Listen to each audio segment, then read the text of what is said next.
Hello and welcome back to the Smash Archive, the series where we look at every game franchise represented in Super Smash Bros. Ultimate. For this particular video, we'll be looking at 4 series that, despite being majorly represented in Smash Bros, either are, or at one point, were considered to be neglected by Nintendo, with extended droughts of new games. These series being Metroid, Star Fox, F-Zero, and Punch-Out!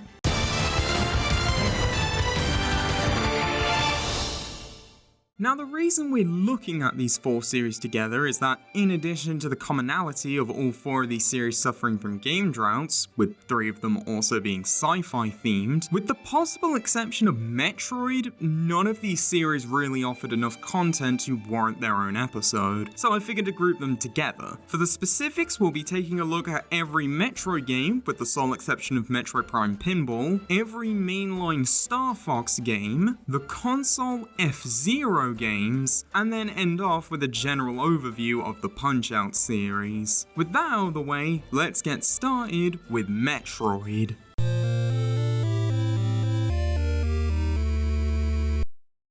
After the success of Nintendo's early platformers, such as Donkey Kong and Super Mario Bros., as well as the success of their big adventure game, The Legend of Zelda, Nintendo decided to take a crack at the action genre, with the game being co-developed alongside Intelligent Systems, the company that would go on to create both the Fire Emblem and Paper Mario series. The final product ended up being Metroid, which put a heavy emphasis on exploration with its non-linear design requiring players to often backtrack to figure out how to progress, with the game following the bounty hunter Samus Aran needing to explore the planet Zebes in order to stop a group called the Space Pirates, who plan to clone an army of Metroids, a parasitic life form that latches onto and drains the energy of other creatures, with a lot of the game's world and enemy design being inspired by sci-fi artwork by H.R. Geiger, particularly his work on the 1979 horror movie Alien. The game ended up doing really well and is considered a classic game of the NES library, with it even receiving a full-blown remake for the Game Boy Advance titled Metroid Zero Mission, which in addition to carrying over gameplay improvements from later titles, also added some new bosses and areas, along with a new end campaign where, after defeating Mother Brain, Samus crash lands and loses her power suit, with her needing to stealth her way through a space pirate mothership with only a stun gun. Given a lot of the series' identity was established in the first game, we have a good amount of content from both the original Metroid and Zero Mission. To start off, we have 3 fighters. Number 4, Samus, the series' main protagonist who's an intergalactic bounty hunter who's typically doing missions either on behalf or involving the Galactic Federation. Samus fights opponents in her power suit, with its design in Smash being based on its appearance in Metroid Other M. Number 29, Zero Suit Samus, this being Samus without her power suit. While Samus has technically had some sort of Zero Suit variation since the first game, being viewable either using cheat codes or being the game fast enough, its design wasn't consistent until Zero Mission, which was also the first game to actually call it the Zero Suit. The suit's appearance is based on its Other M design, with the addition of high-heel jet boosters which are original to Smash. In addition, she has 2 alternate costumes based on casual outfits she wears in endings for Zero Mission and Fusion. And number 65, Ridley, the leader of the Space Pirates who killed and ate Samus's parents, with his original design bearing similarities to the Xenomorphs from the Alien series, though later games give him a more dragon-like design. Whilst Ridley has never been the main antagonist of a Metroid game, he's definitely the series' most iconic boss, having appeared in some form in every main entry except the original Game Boy version of Metroid 2, Prime 2, and Dread. His appearance in Ultimate is a sort of in-between of his Super Metroid and Other M designs, along with an alternate costume based on his appearance in the Prime series as Meta Ridley. Then there's 3 stages. First is Brinstar, this being a cavernous jungle area of Zebes, which is also the starting area in Metroid and the second area you visit in Super Metroid. The stage itself is actually mostly original, with the only things that are taken directly from the game being the yellow acid that damages fighters and the stage dips itself into, which appears in several rooms, some angry face stones that appear on the main platform, as well as fleshy growths holding 2 side platforms that can be broken broken to lift the platforms upwards, the growths kinda resembling the Zeb-type pillars in Mother Brain's room.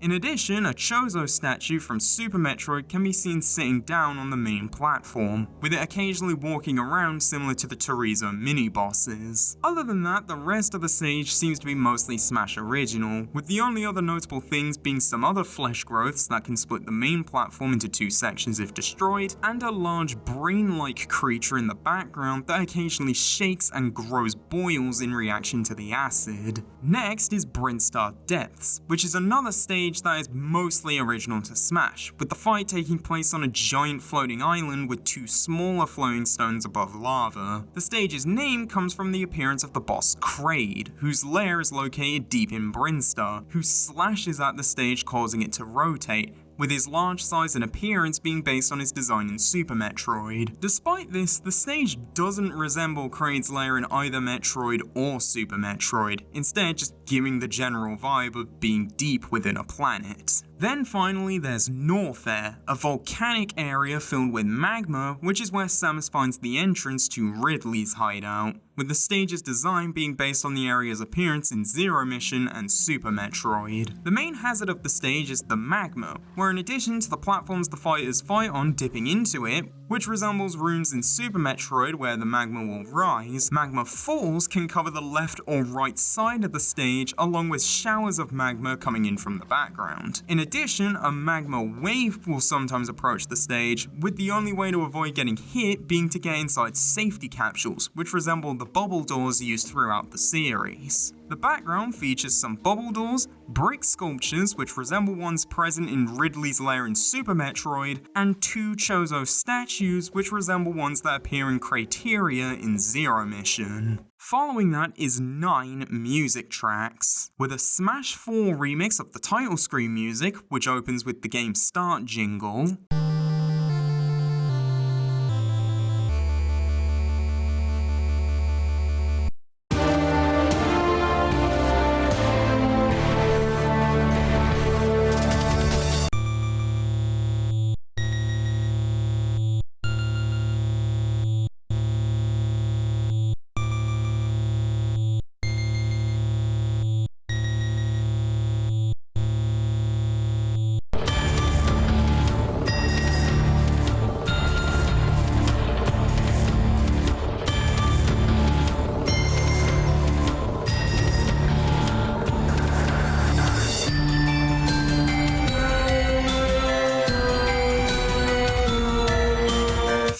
versions of Brinstar's theme with a Smash 64 remix,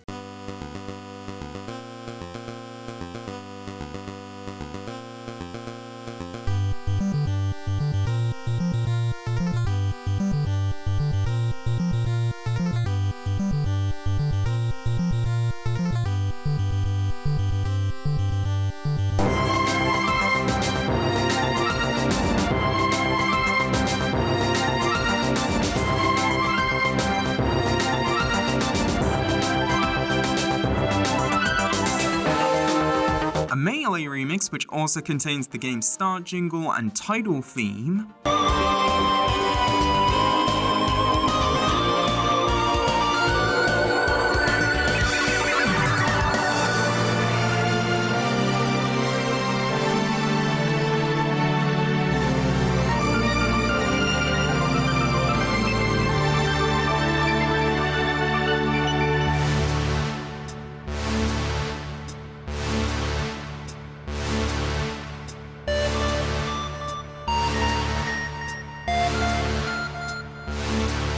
and a Brawl remix which contains an 8-bit section that samples the Famicom Disk System's startup jingle.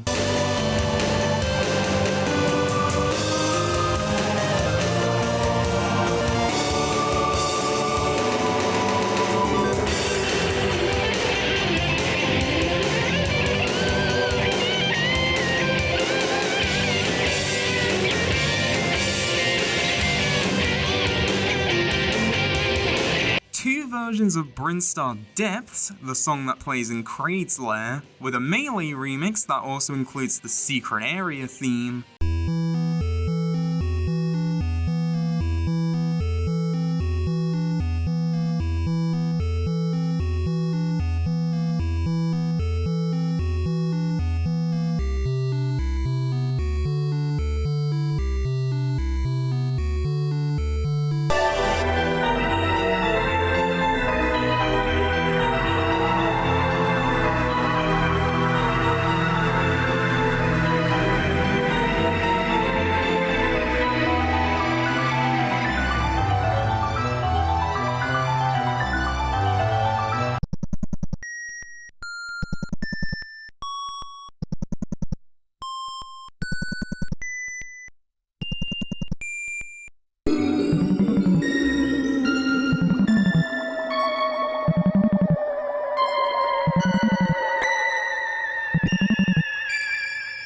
and a new remix.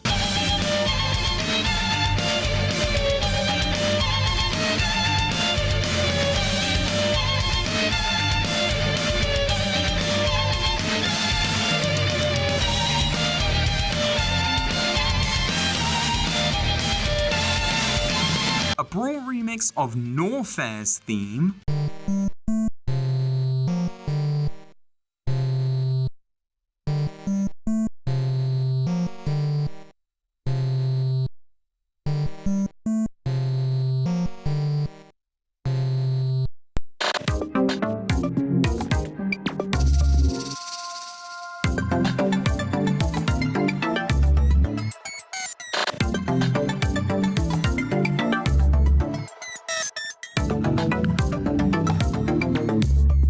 a Smash 4 remix of the Escape sequence music,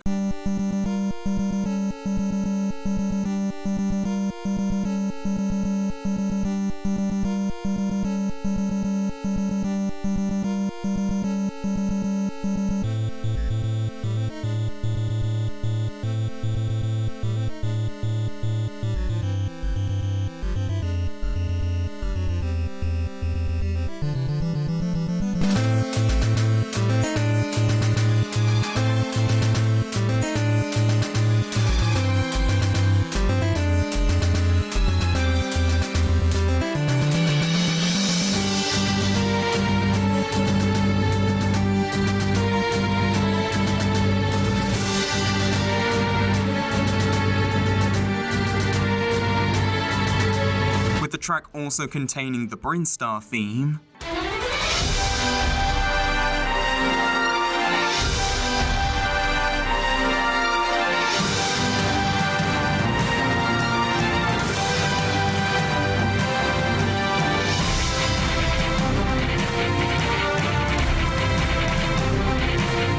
And a Brawl remix of the credits music.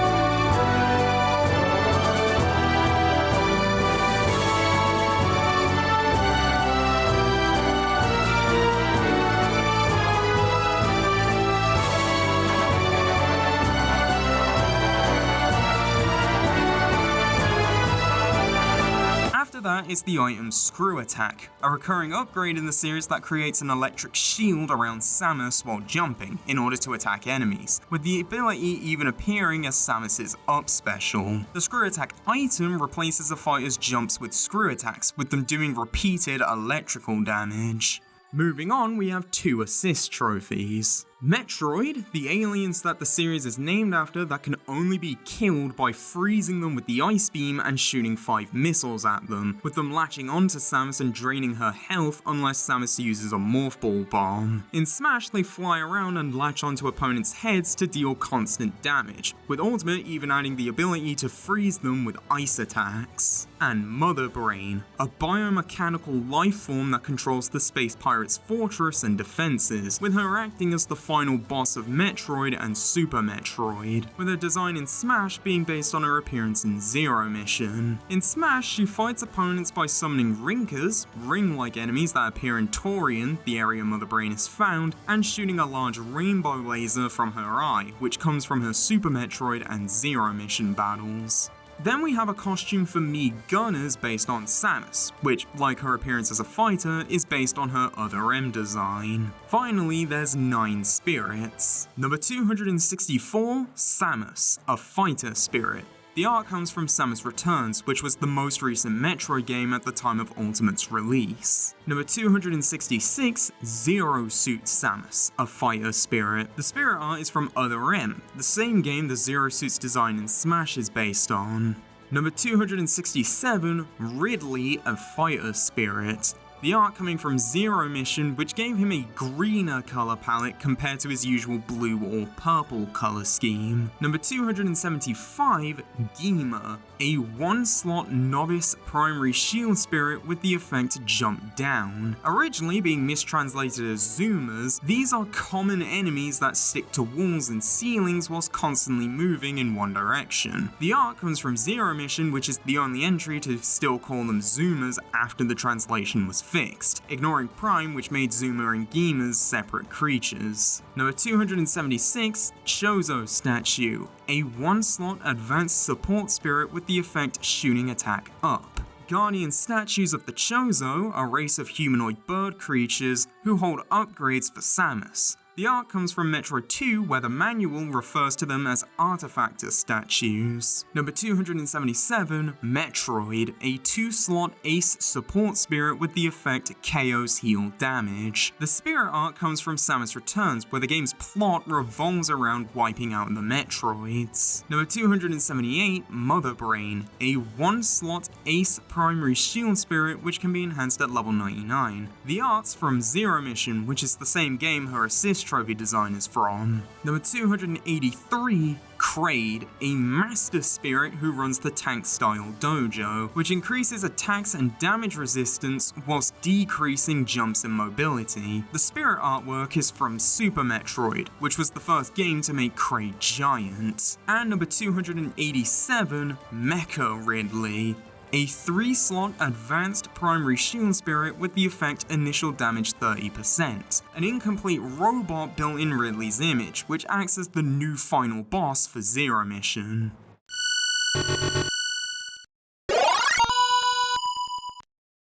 Moving to the Game Boy, Metroid 2 sees Samus travel to SR388, the home planet of the Metroids, in order to completely wipe out the species for good, as per request of the Galactic Federation wanting to prevent the space pirates from ever being able to use them again. Whilst the game was well received, it was still considered to be not as good as the original Metroid, and was often regarded as one of the weakest entries in the series. Similar to Metroid 1, the game would receive a remake for the 3DS titled Metroid Samus Returns, which was made in collaboration with Mercury Steam, who outside of Metroid are mostly known for their work on the Castlevania Lords of Shadow series. The remake mainly adding some extra bosses, a new parry mechanic, and full analog directional shooting, with this version of the game being much more well received.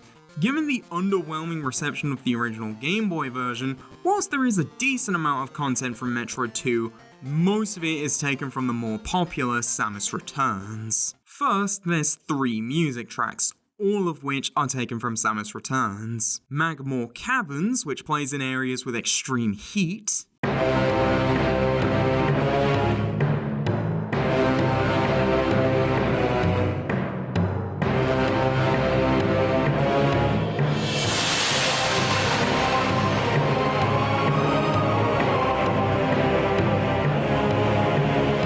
Battle 4, the theme used for fights against Zeta Metroids.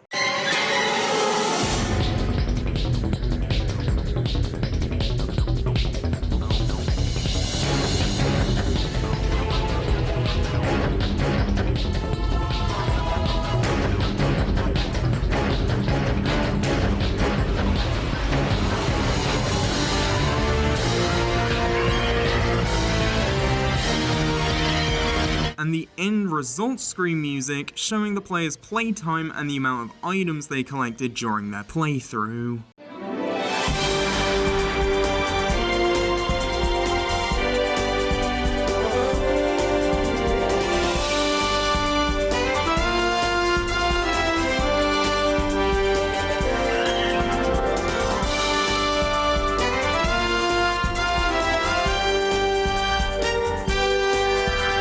The only other thing is 3 spirits. Number 280, Gunship, a 2-slot advanced support spirit with the effect Energy Shot Attack / Resistance Up. Samus' spaceship, which has gone through various design changes, the artwork being Super Metroid's version of the ship. Number 281, Queen Metroid, a 3-slot Legend primary grab spirit with the effect Jump Down, the final boss of Metroid 2, who is the creature responsible for propagating the entire species, with her death signaling the end of the Metroids.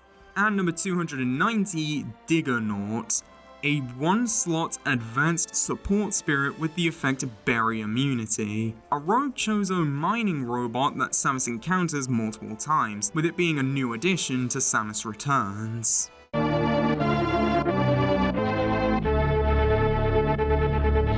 Super Metroid follows directly after Metroid 2, where after handing a team of scientists on the Ceres space colony a baby Metroid Samus spared after it imprinted itself onto her, the Metroid is stolen by Ridley, leading Samus to return to the planet Zebes to try and once again stop the space pirates and save the baby Metroid. Super Metroid was incredibly well received, with it introducing mechanics like wall jumping and being able to shoot in all 8 directions, which became series staples.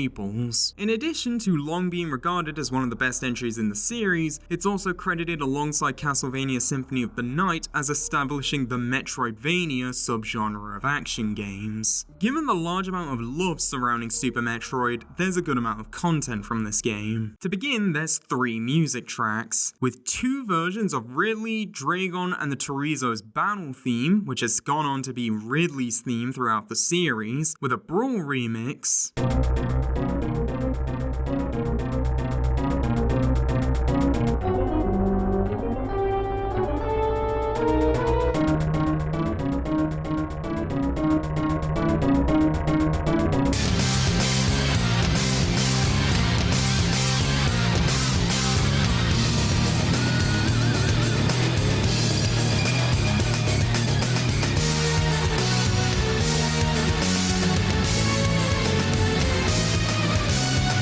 and a new remix which also has part of the prologue theme.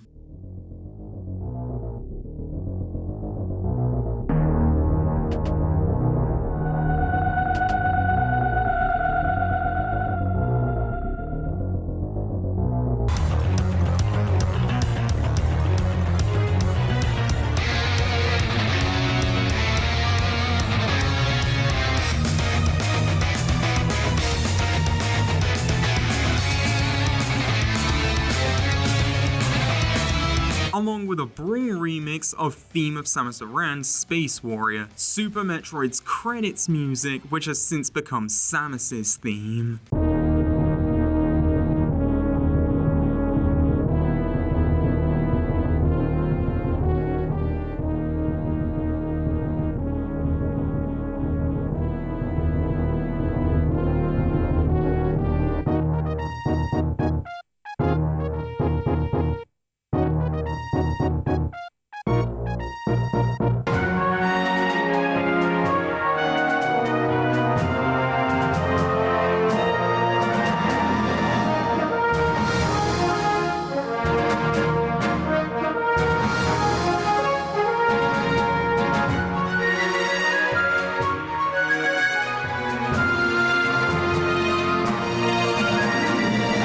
Then there's 4 spirits. Number 269, Gravity Suit, a 1-slot advanced support spirit with the effect Lava Floor Resist. A suit upgrade which both increases the suit's defenses and negates both air and liquid friction, allowing Samus to freely move in bodies of water and, in some cases, magma. The art is from Metroid Prime, which also has the unique ability to have a further field of vision underwater. Number 279, Mother Brain Second Form, a 1-slot Legend primary shield spirit with the effect Giant, a more humanoid appearance Mother Brain takes for the second phase of the final boss fight. Number 282, Zebsian, a 2-slot advanced primary neutral spirit with the effect Fist Attack Up. Space pirates who inhabit the planet Zebes and outside of the common green Zebsian can only be killed with a specific weapon.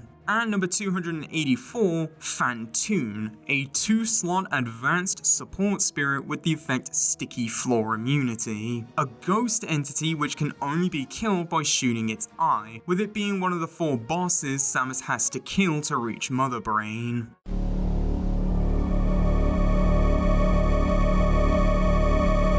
After an 8-year gap of no new games, Metroid returned on the Game Boy Advance with Metroid Fusion, the game revolving around Samus exploring the biological space laboratory which is infected with X-parasites, a DNA-copying parasite Samus unintentionally brought on board, with her only being saved from the infection after being given a vaccine made from the DNA of the baby Metroid, which allows her to absorb the parasites for energy at the cost of giving her the Metroid's vulnerability to cold. Whilst the game did receive a lot of praise for its gameplay and atmosphere, it did also receive some criticism due to being much more linear compared to previous entries. Since this game is often overshadowed by the two releases it's sandwiched between, we don't have much from Fusion. To start, there's a brawl remix of the music that plays during the first mission of Sector 1.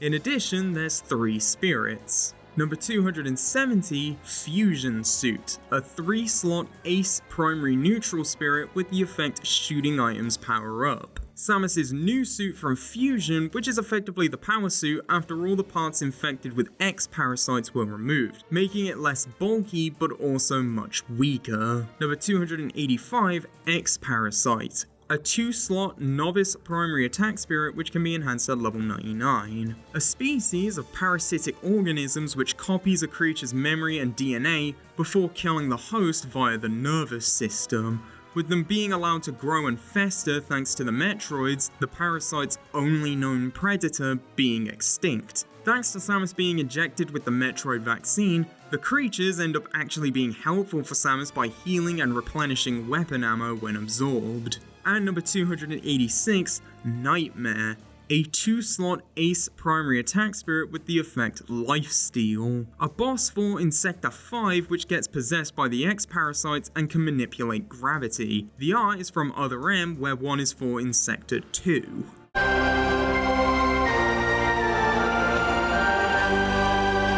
Releasing around the same time as Fusion was the series' debut in 3D with Metroid Prime for the GameCube, which in addition to a shift in dimension also saw a shift in genre from action platformer to first-person shooter, with this also being the first entry to be fully developed by another studio, namely Retro Studios, who in addition to almost all the other Metroid Prime games are most known for reviving the Donkey Kong Country series with Returns and Tropical Freeze. The game, as well as the rest of the Prime series, is set after the events of the original Metroid, but before Metroid 2, with Prime 1 following Samus exploring the planet of Talon 4, a planet that used to be inhabited by the Chozos before being wiped out by a meteorite containing a hazardous material referred to as Phazon, with Samus investigating the area after finding out the space pirates were planning on using the Phazon for biological mutations, similar to a Metroid that housed itself within the meteorite before mutating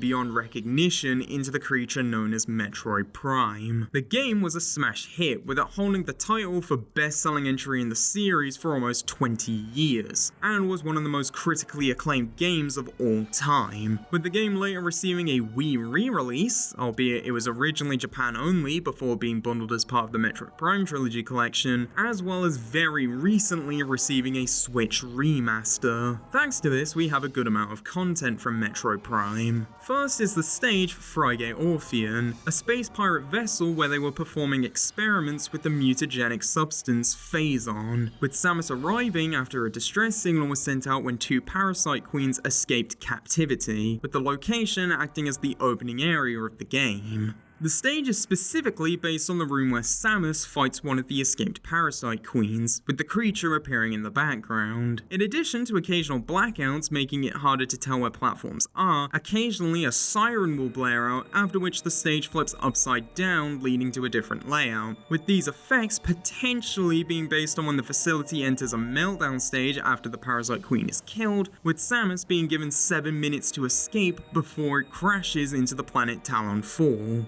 Next is 3 music tracks, with a Brawl remix of the opening and main menu music, the main menu music also playing during the credits, with the track also having narration based on an unused monologue that was planned to be used for the game's intro.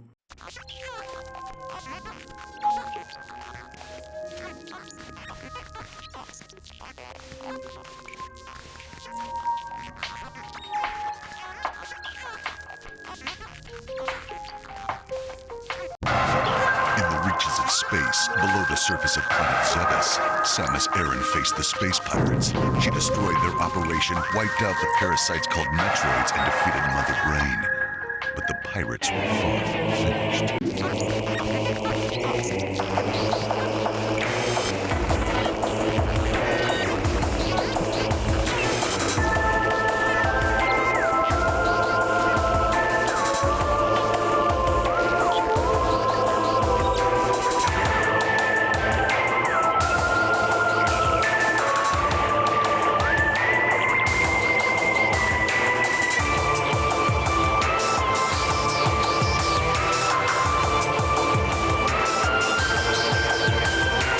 A new remix of Parasite Queen's boss theme,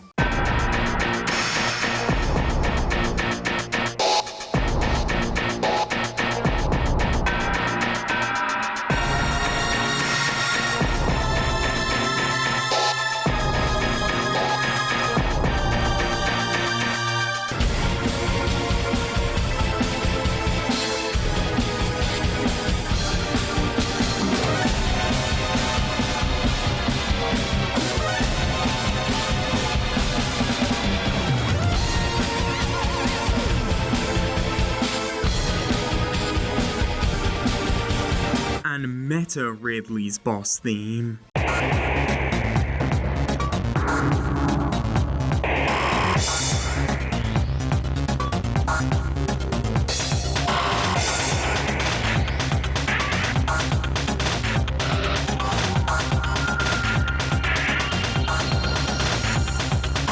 Finally, there's 3 spirits. Number 268, Meta Ridley, a fighter spirit, a cyborg version of Ridley who exists thanks to the space pirates reviving him on the Frigate Orpheon after his battle with Samus in the original Metroid. Number 271, Phazon Suit, a 2-slot ace support spirit with the effect Poison Immunity. Samus' suit corrupted from Phazon after a defeated Omega Pirate fell on top of her, with the suit making Samus completely immune to blue Phazon and allowing her to use the Phazon Beam. And number 292, Parasite Queen, a 2-slot advanced support spirit with the effect Screamflip Immunity, the first boss of Metroid Prime, with the art being original to Smash Ultimate.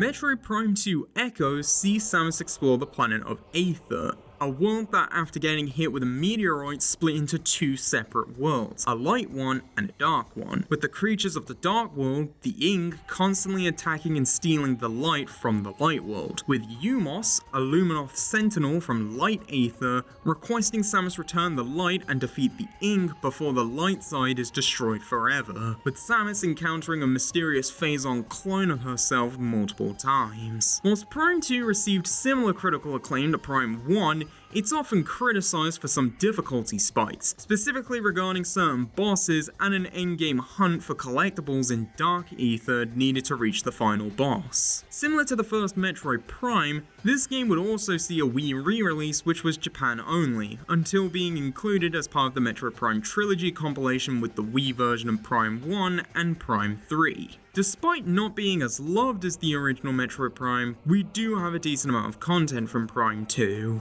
To begin, begin, there's fighter number 4 Echo, Dark Samus. This being the creature Metroid Prime, the final boss of the first game, transforms into after absorbing and stealing the DNA held within the Phazon suit, with Dark Samus being the main antagonist of both Prime 2 and 3, with its design in Smash being an in-between of the Prime 2 and 3 designs. Then we have a piece of music with the default track from the game's multiplayer mode.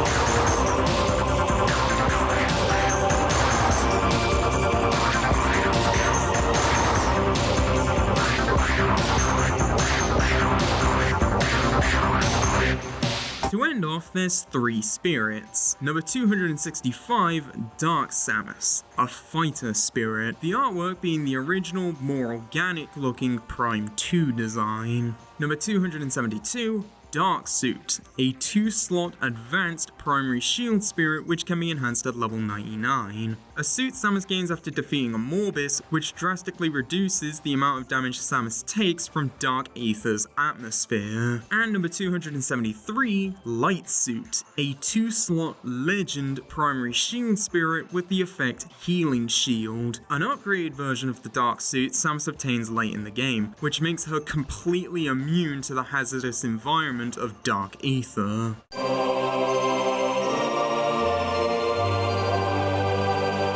Metroid Prime Hunters is a side game in the Prime series for the DS, but the game being set between the events of Prime 1 and 2, with Samus being sent by the Galactic Federation to investigate a message about an ultimate power within the Alembic Cluster, with 6 other bounty hunters managing to intercept the message and head there to obtain the power for themselves. Whilst the game received a lot of praise on release, mainly for the fact Nintendo even managed to make a first-person shooter for the DS, it's mostly forgotten now, which is probably why there's not much from Prime Hunters. First we have the music track Psycho Bits, the theme used for fighting Psycho Bit enemies.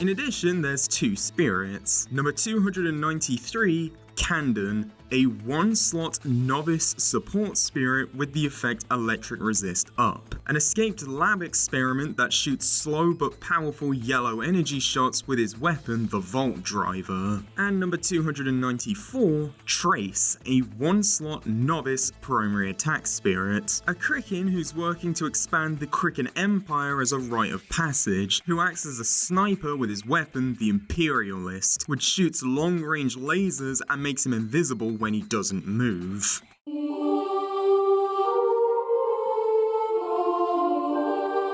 Now we have the series debut on the Wii with Metroid Prime 3 Corruption. This game following Samus, who along with 3 other bounty hunters, are initially hired by the Federation to investigate a virus being injected into their organic supercomputers that control different planets' defense systems, only to find out that Dark Samus has returned with an indoctrinated army of space pirates, who took down the defense systems in order to bring down more Leviathan seeds to corrupt planets with Phazon. After an encounter with Dark Samus, the bounty hunters are all infected with Phazon and are saved by the Federation by giving them PED suits, which allow them to use the Phazon their bodies are naturally creating. Samus is then tasked to destroy the Leviathan seeds and find the other bounty hunters who have gone radio silent after being sent to various planets themselves before Samus woke up. Like the other Prime games, Prime 3 received heavy amounts of praise upon release, albeit with some division over the game's use of motion controls. And despite being advertised as the last game in the Prime series, Metroid Prime 4 was announced at E3 2017, although the game has been stuck in development hell since then. Given this was initially the end of the Prime series, there's surprisingly little from Prime 3. The only thing taken from this game are 2 spirits. Number 291, Omega Ridley, a 2-slot legend primary attack spirit with the effect Wait Up, a transformation Meta Ridley takes after being exposed to large amounts of Phazon, with him protecting the pirate homeworld's Leviathan. And number 295, Gandrada, a 1-slot novice support spirit with the effect Electric Attack Up, a shapeshifter who is one of the 3 bounty hunters that gets possessed by Dark Samus, with Gandrada initially being sent to investigate the pirate homeworld before being corrupted by Phazon.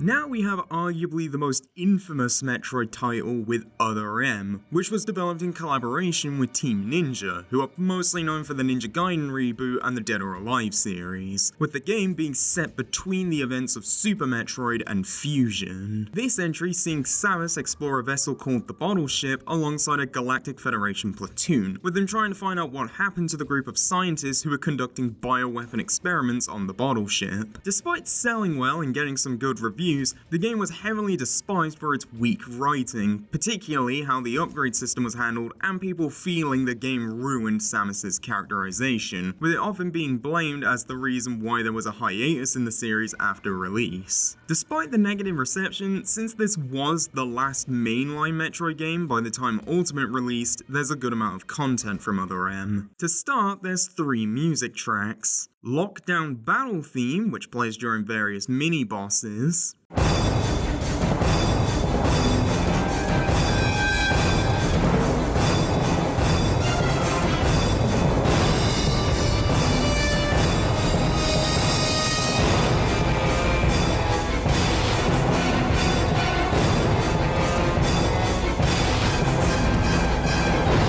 The Burning Lava Fish, Vorash's boss theme.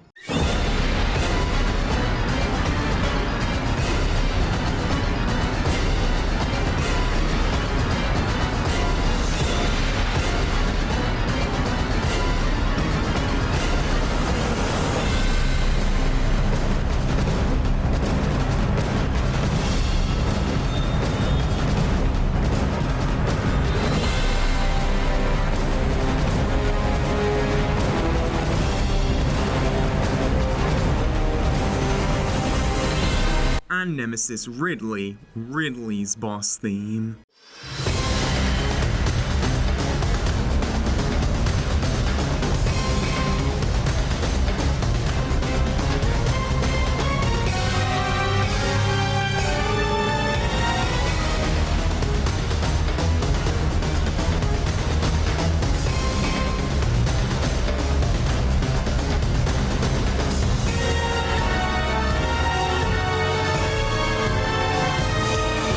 Then there's 3 spirits. Number 274, Young Samus, a 2-slot advanced primary neutral spirit with the effect shooting items up. This being Samus while she was enrolled in the Galactic Federation, with her ultimately leaving to become a bounty hunter after her commanding officer, Adam Malkovich, sacrificed his brother Ian to save 300 civilians. Number 288, Adam Malkovich, a 2-slot novice primary shield spirit. Samus's old commanding officer who leads the platoon of Federation soldiers sent to explore the Bottle Ship, with him also being the one who authorizes the use of Samus's weapons to make sure she doesn't accidentally kill the soldiers aboard. And number 289, Little Birdie, a 1-slot advanced support spirit with the effect stats up after eating. A small creature Samus encounters in Sector 1 which later evolves into Ridley, with it being revealed the creature was actually cloned from Ridley's DNA.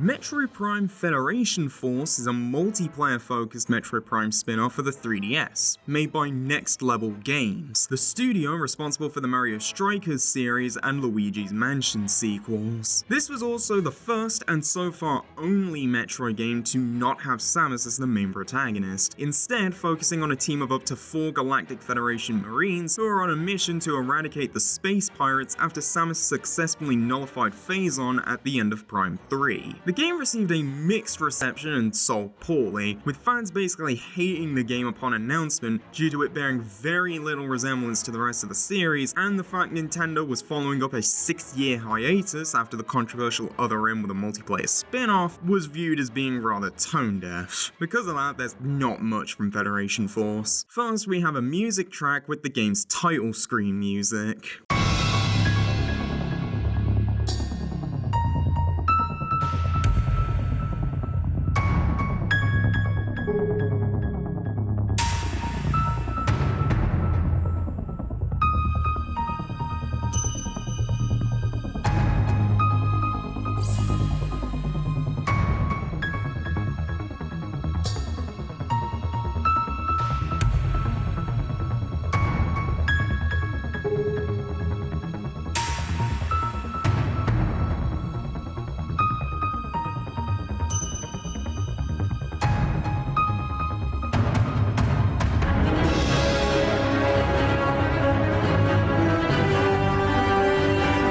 In addition, there's Spirit number 296, Mech, a 2-slot novice primary neutral spirit with the effect Weight Up. These being mech suits modeled after Samus' power suit used by the Federation Marines you play as throughout the game.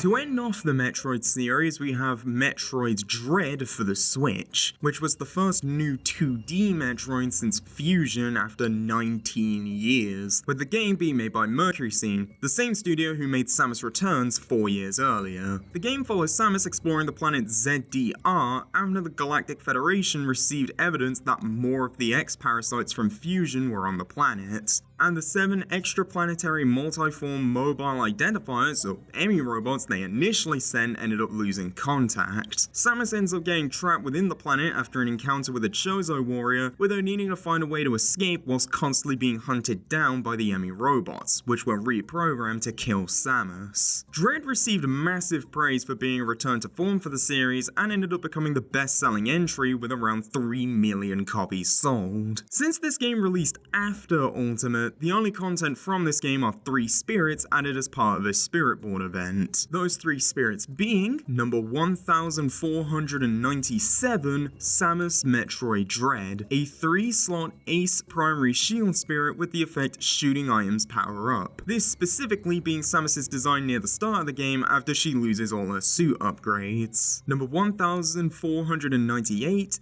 Emmy, a 2-slot Ace primary attack spirit with the effect Speed Up. These being robots initially sent by the Galactic Federation to investigate the evidence of the X-Parasites appearing on ZDR, which got reprogrammed to kill Samus on sight, with them constantly patrolling certain areas, killing Samus in one hit, and they can only be destroyed with the Omega Cannon. And number 1499, Chozo Soldier, a 1-slot advanced support spirit with the effect battering items up. X-Parasite clones of Chozo warriors that act as mini-bosses throughout the game, appearing in the colors silver, red, and gold. And that's everything from the Metroid series. Overall, Metroid is the 10th most represented series in Ultimate, ranking above both Street Fighter and Xenoblade Chronicles, but below Animal Crossing. Now let's take to the skies with the Star Fox series.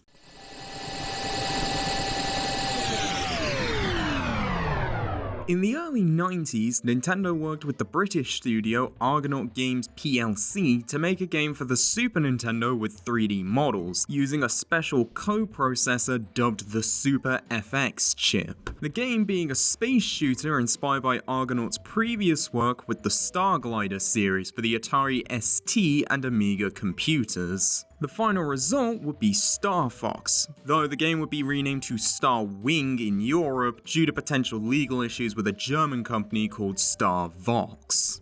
The game following a group of mercenaries, Team Star Fox, who are hired by General Pepper of the planet Corneria to save the Lilat system from the control of Andros and his army from planet Venom. The game was incredibly well received, becoming the 10th best-selling Super Nintendo game and was highly praised for its innovative 3D graphics. Whilst the game is mostly overshadowed nowadays by the much more popular Star Fox 64, a lot of the series' identity was found with the original Star Fox, Fox, which gives us a good amount of content to work with. First, we have two fighters. Number 7, Fox, the series' main protagonist and the leader of Team Star Fox, with him taking the role after his father James McCloud died battling Andross, his design in Smash being based on his appearance in Star Fox Zero. And number 20, Falco, Star Fox's ace pilot who is invited to join the team by Fox, with the two having a friendly rivalry. And like Fox, Falco's design in Smash is also based on his appearance in Star Fox Zero. Next is 4 music tracks, a Brawl remix of the main theme which plays during the credits,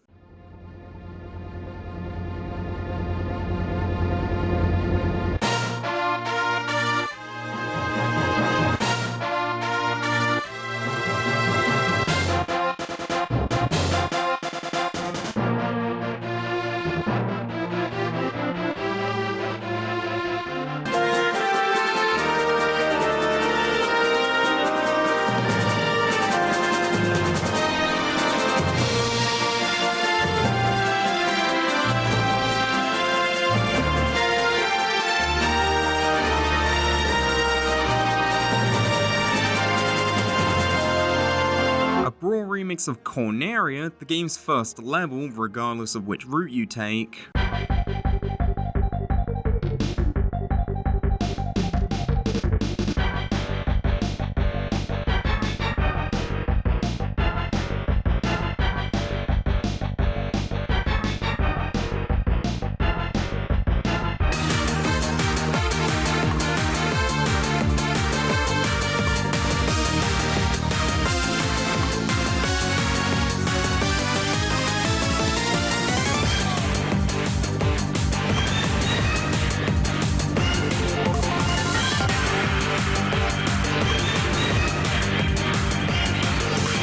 A Brawl remix of Space Armada, which is the third stage of the middle route.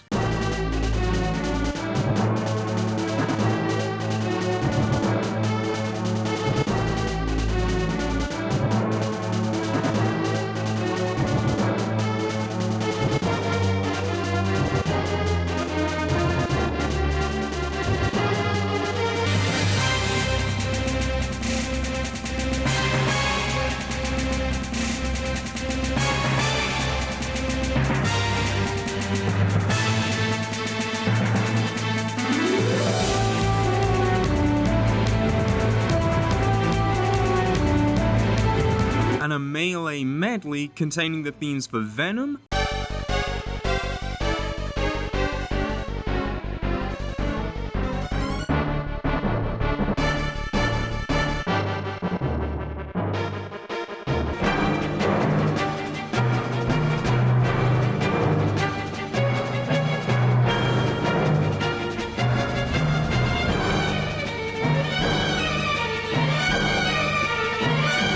the map screen,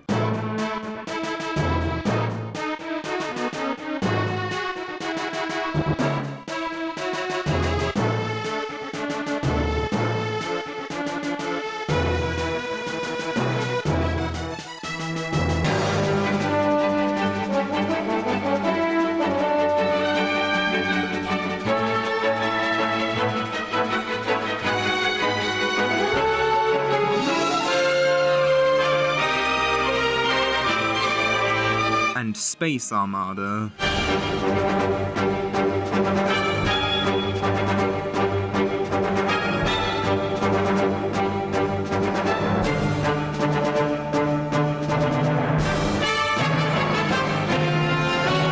Then there's the item Smart Bomb, these being limited screen nuke items which were originally called Nova Bombs, with their design in Smash being based on the bomb's appearance in Star Fox Assault. In Smash, when thrown, it creates a large blast radius, with any fighters caught in the explosion taking constant damage. In addition, there's the assist trophy Andross, the game's main antagonist and final boss, with his appearance in Smash being directly based on his appearance in the original Star Fox. When summoned, he flies into the background before shooting panels at fighters from his mouth, similar to the fight against him in the original game. After that, we have a Me Gunner costume based on Fox, this costume being based on his design in Star Fox 64 3D. Finally, there's 7 spirits. Number 382, Fox McCloud, a fighter spirit, the art coming from Star Fox Zero. Number 383, Falco Lombardi, a fighter spirit, whose art also comes from Star Fox Zero. Number 385, Slippy Toad, a 1-slot ace support spirit with the effect Made of Metal, Fox's childhood friend who also acts as the team's mechanic. The spirit art is from Star Fox Zero, just like Fox and Falco. Number 386, Peppy Hare,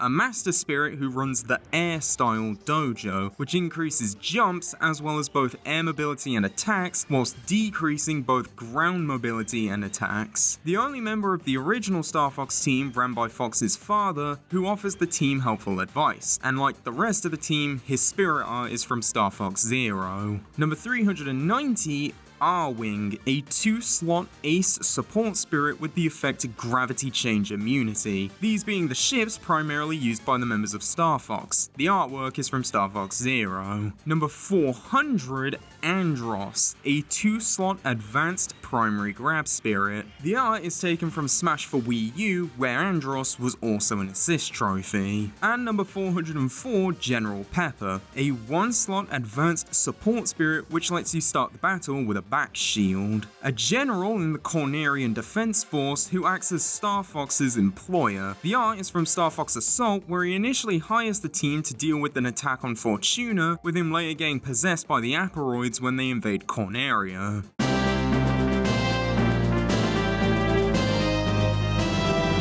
Originally, the follow-up to Star Fox was going to be a direct sequel, also for the Super Nintendo and made in collaboration with Argonaut, called Star Fox 2, which took a more real-time strategy approach with you needing to defend Corneria from missile attacks and various enemies, including an evil counterpart to Star Fox called Starwolf, with the game utilizing a new Super FX2 chip. However, despite being near completion, due to several factors, the game was cancelled, not seeing an official release until 2017 as part of the SNES Classic Edition. Instead, in its place was a remake of the first game, which brought over certain aspects of Star Fox 2, such as the enemy mercenary group. This game being called Star Fox 64, though due to the same legal issues that forced them to change the name of the first game in Europe, it would release as Lilat Wars in that region. Star Fox 64 went on to do incredibly well, gaining critical acclaim and becoming both the best-selling game in the series and the 9th best-selling N64 game, with it also later receiving a 3DS remake with Star Fox 64 3D, which was made in collaboration with Q Games,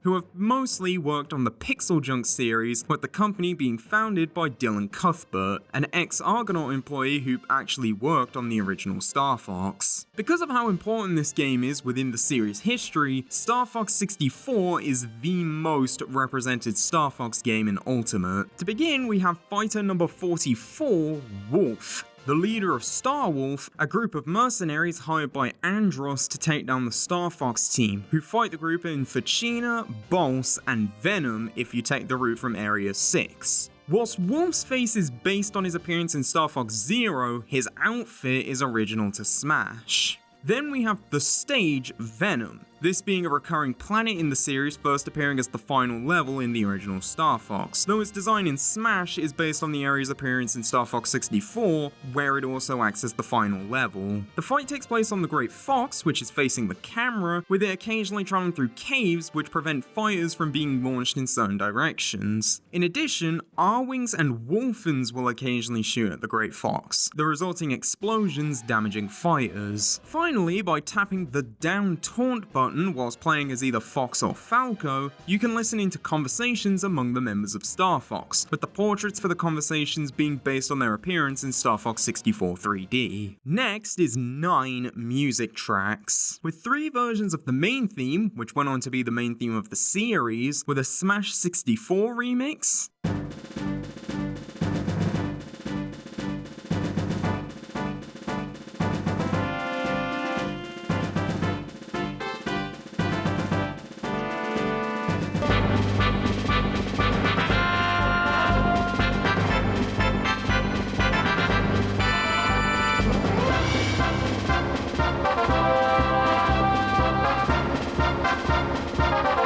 a Melee remix,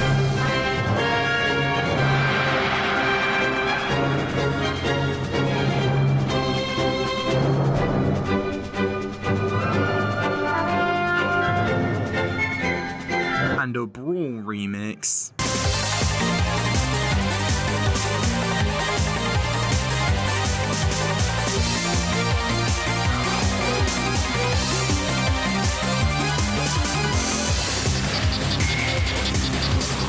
Two versions of Star Wars theme, with a remix from Star Fox Assault,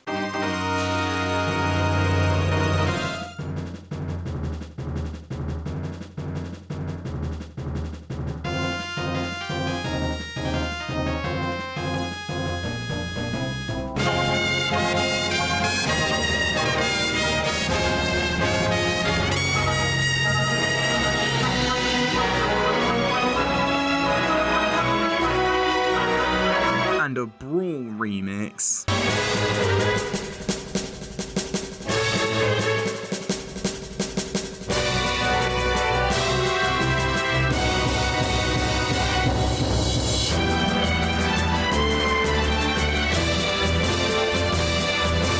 A Smash 4 remix which contains both Star Wars theme and Sector Z's theme.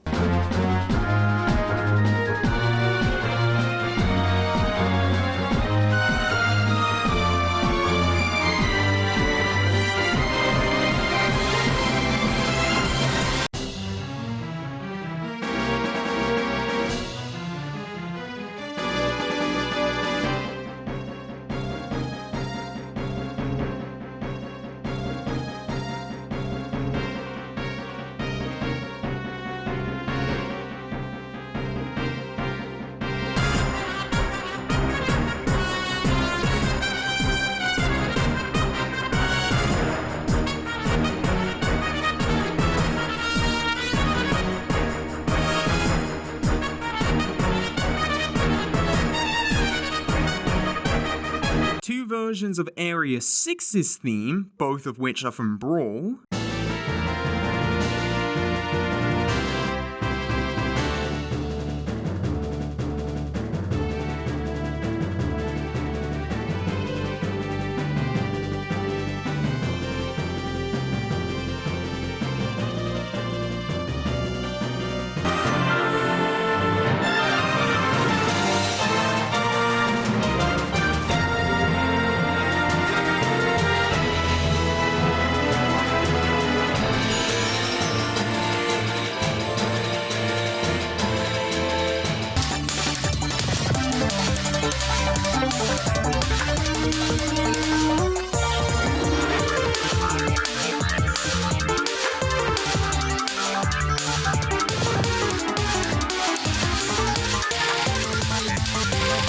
And a Smash 4 remix which contains Area 6's theme and the missile interception music from Star Fox Command.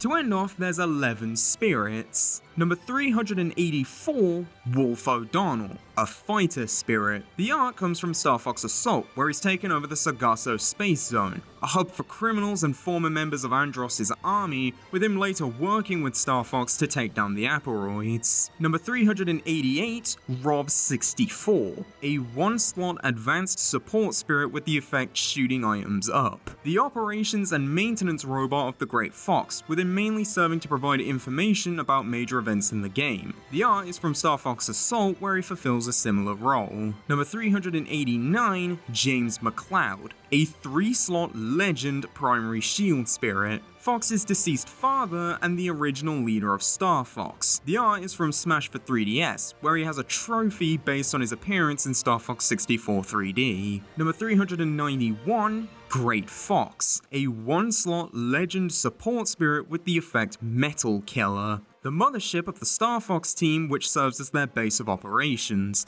The spirit art is from Star Fox 64 3D. Number 392, Landmaster, a two-slot advanced support spirit which lets you start the battle with a super scope. A grounded tank which is used by Fox for the missions on Titania and Macbeth. The artwork is taken from Star Fox Zero, which added the ability for it to transform into the Gravmaster. Number 395, Leon Pawlowski, a two-slot advanced primary attack spirit, a member of Star Wolf who has a rivalry with Falco. The art is from Star Fox Assault, where he's the only original member of Star Wolf to stay on the team other than Wolf himself. Number 396, Pigma Dengar, a one-slot advanced support spirit with the effect Shooting Attack Up. A member of the original Star Fox team who betrayed them after being bought out by Andros, with Pigma later joining Star Wolf. The art comes from Star Fox Assault, where prior to the game's events, he was kicked out of Star Wolf due to his greedy and untrustworthy nature, with him stealing a core memory Fox was trying to retrieve from the planet Katina, only to get possessed by the Aporoids. Number 397, Andrew Oikane,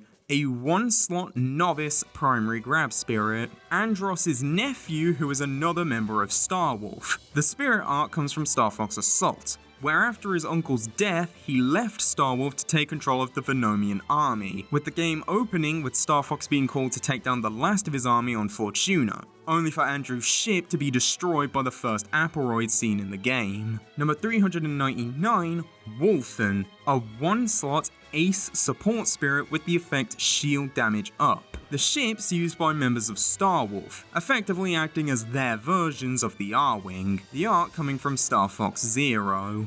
Number 401, Andros Star Fox 64 3D, a two-slot ace primary grab spirit which can be enhanced at level 99. This being based on Andros' redesign in Star Fox 64, which changed him from a floating human face to a floating monkey head and hands, specifically being his appearance in 64 3D. And number 402, Andros True Form, a two-slot legend primary grab spirit with the effect critical health stats up. Andros' second form during the fight against him if you got to Venom via the harder route from Area 6. The art coming from his trophy in Smash for 3DS.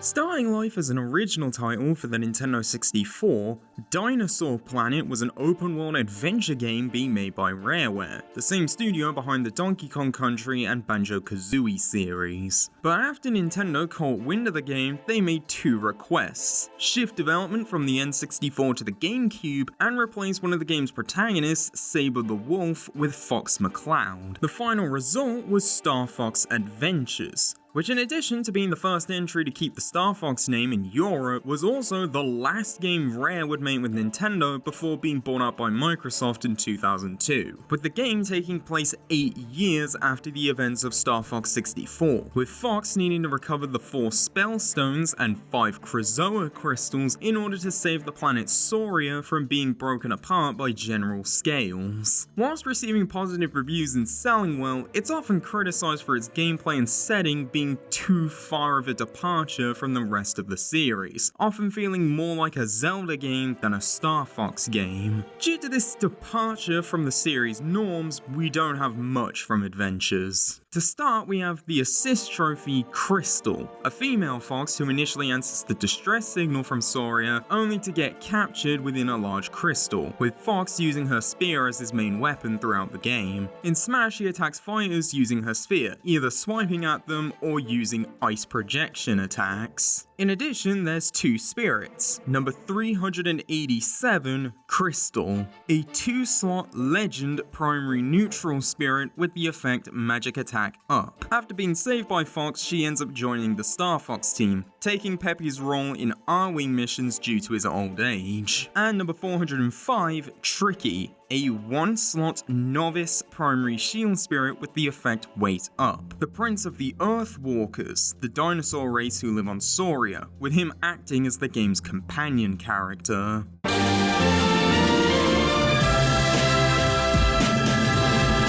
Next we have Star Fox Assault, which also released on the GameCube, although this time the game was developed by Namco, specifically the same team as the PS1 game Ace Combat 2. The game seeing the Star Fox team, now joined by Crystal, take on a new threat with the Aporoids, with the gameplay reverting back to a mix of the classic space shooting sections from the original Star Fox and Star Fox 64, along with on-ground missions which are much more fast-paced and action-based compared to adventures. Overall, the game received a positive reception, though there was some criticism surrounding the controls for the on-ground segments, and whilst it didn't sell as well as Adventures, that could mostly just be blamed on it being a 2005 GameCube title. Because of that, we have a decent amount of content from Assault. First, there's the staged Lilac Cruise, the fight taking place on the Pleiades, a ship made up specifically for Smash, flying through the Lilac system, taking stops at an empty area in space, a battle between Corneria and Venom's armies, a dogfight between Star Fox and Star Wolf, the atmosphere of Corneria, and a flight through an asteroid belt. This overall makes the stage more of a general Star Fox series stage, the only thing specifically connecting the game to Assault being that it includes the same Easter egg as the previously discussed Venom, where Fox and Falco can call other members of Star Fox, with Wolf also being able to call the members of Star Wolf. The conversation boxes and character portraits are based on Assault's designs, with the exception of Fox, Falco and Wolf, who use their Brawl designs. Next is 2 music tracks. Space Battleground, which plays on the Fortuna and Orbital Gate levels,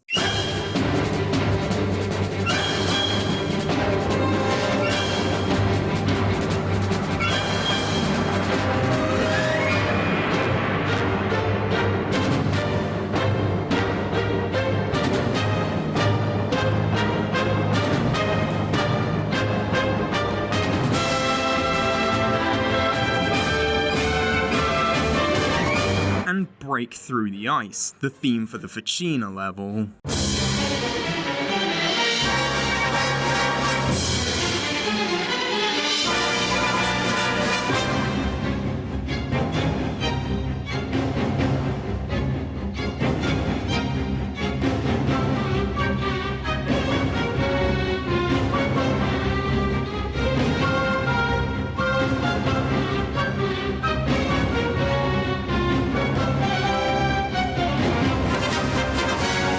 To end off, there's 2 spirits. Number 398, Panther Coroso, a 1-slot novice primary attack spirit, a new member of Star Wolf who joined shortly after Andrew left and Pigma was kicked out. And number 403, Aporoid, a 2-slot advanced support spirit with the effect Irreversible Controls. Parasitic cyborg creatures that act as a hive mind for the Aporoid Queen, Assault's main antagonist. The art is taken from a trophy in Smash for Wii U, based on the first Aporoid Fox sees in Fortuna.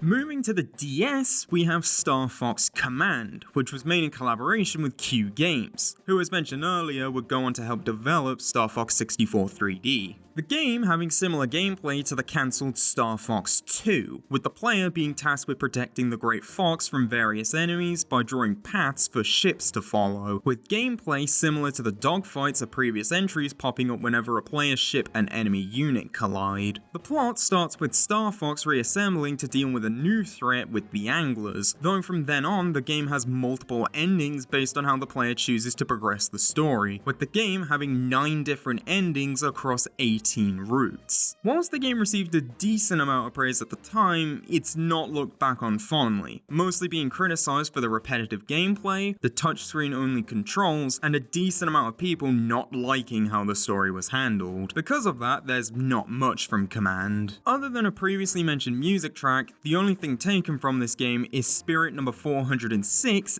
Dash Bowman, a 2-slot novice primary neutral spirit, a pilot in the Corneria Valerian Defense Force, who is the grandson of Andros, with the game's endings ranging from him leaving to join Falco as part of a new group called Star Falco, to him following in Andros' footsteps and taking over Venom to wage another war with Corneria.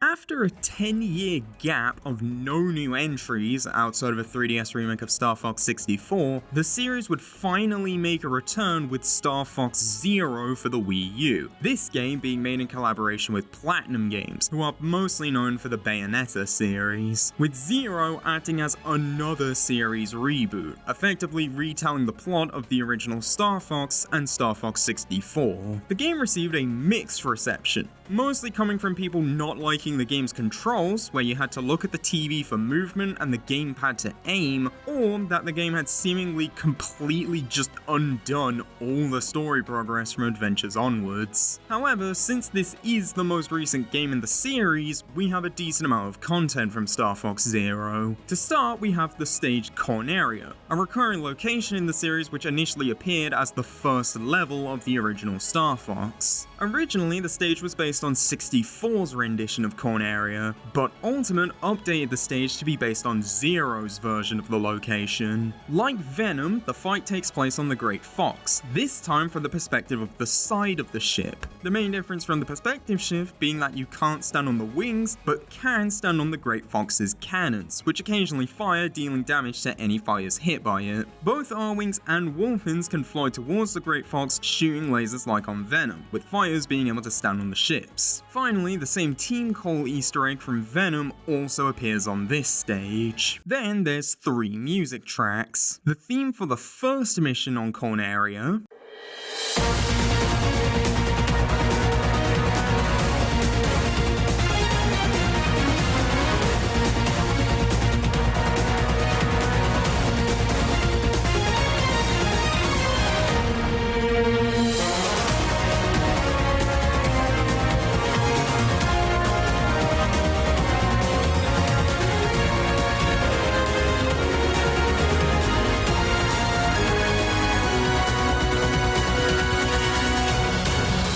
Sector Omega's theme,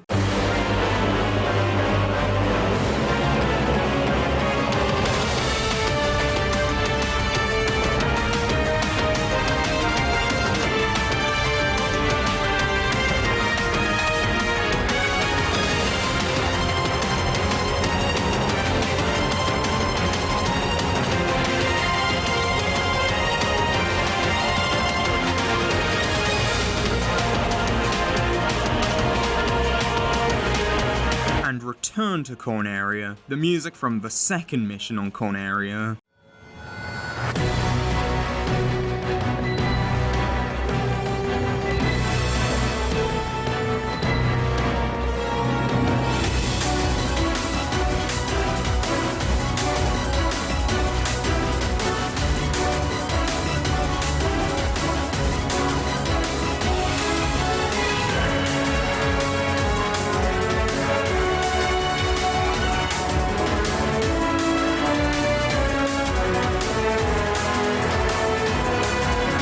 Finally, there's 2 spirits. Number 393, Walker, a 1-slot advanced support spirit which lets you start the battle with a ray gun. A mech walker transformation that R-Wings can take, this actually being an idea from the cancelled Star Fox 2. And number 394, Gyro Wing, a 1-slot novice support spirit which lets you start the battle with a rocket belt. A new helicopter vehicle designed for stealth and exploration, which can deploy a small robot called Direct Eye. With that, we finished the Star Fox series, which in the overall rankings is tied 17th with Kid Icarus, putting it above Sonic the Hedgehog, but below the Earthbound or Mother series. With that out of the way, it's time to shift into first gear with the F-Zero series.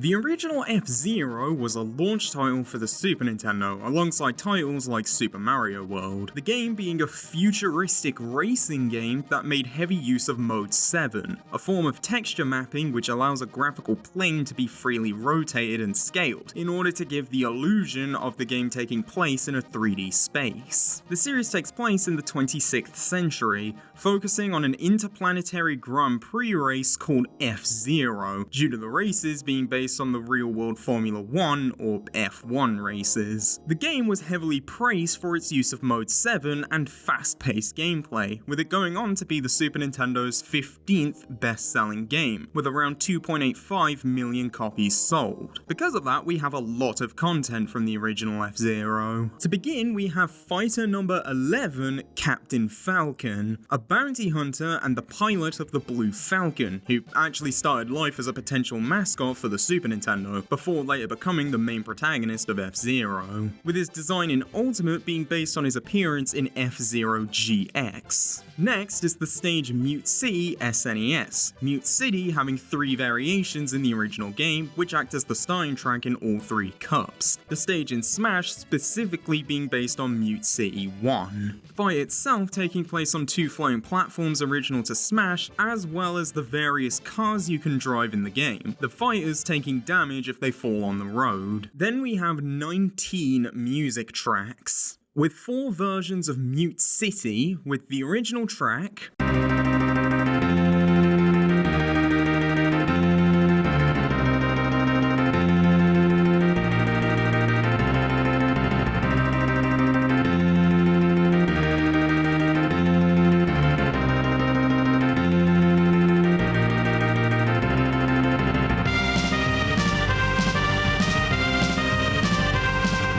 a Melee remix, which is actually based on F-Zero X's version of the song,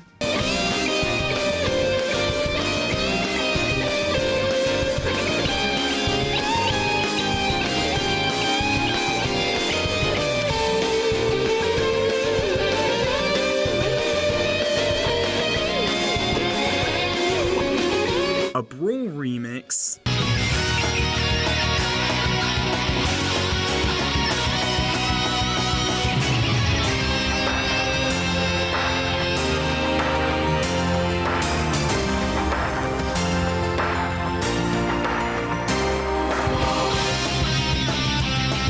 and a Smash 4 remix.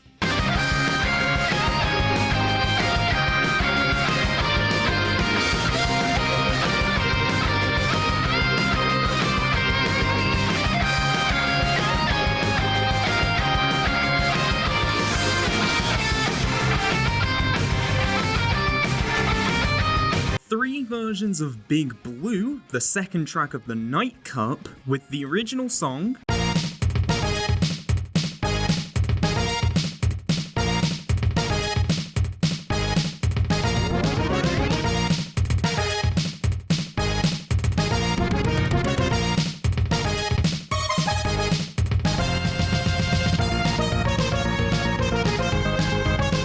a Melee remix, which, similar to Mute City, is based on F-Zero X's version,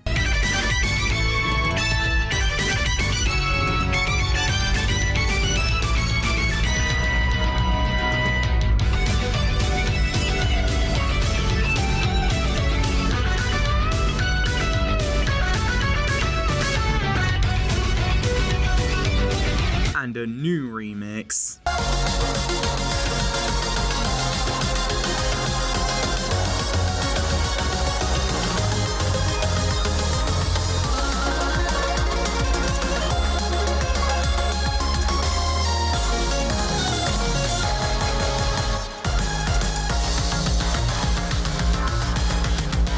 Two versions of Sand Ocean, the third track of the Night Cup, with both the original song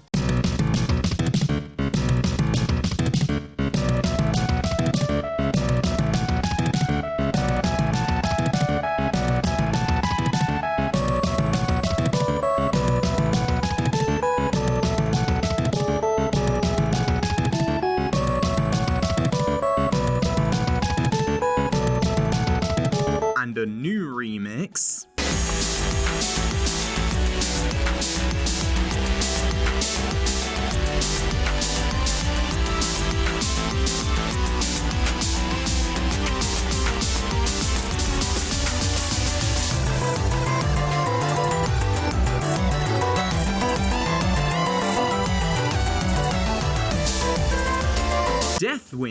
this being the song that plays on both Deathwind tracks, which are the 4th track of the Night Cup and the 2nd track of the King Cup.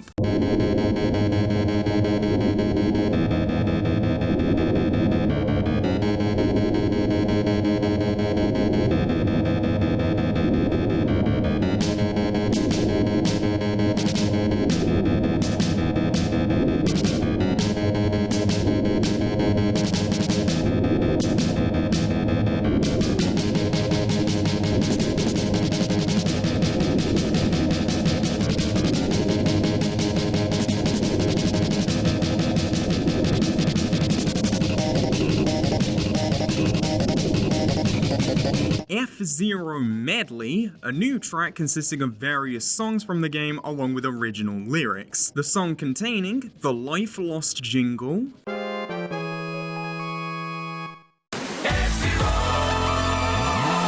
a combination of the intros to Deathwind and Whiteland,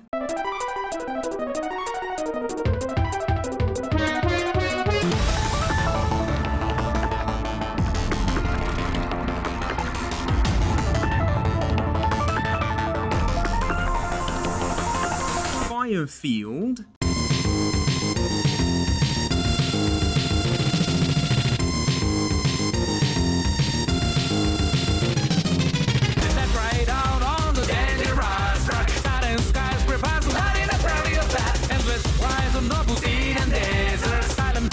the intro to Mute City,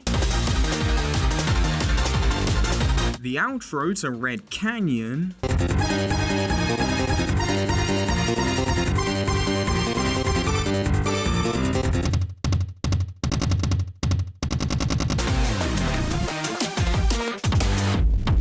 and Port Town.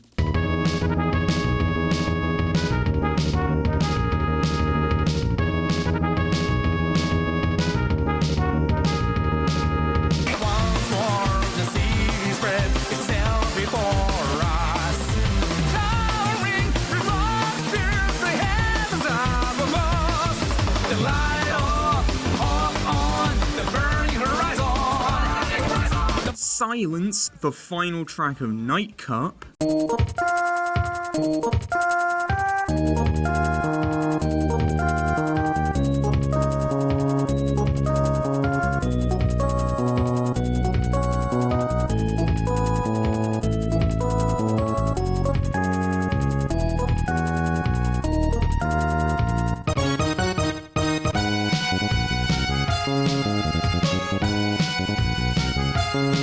Port Town, a track with 2 variations. One is the 2nd track of the Queen Cup, and the other is the 3rd track of the King Cup.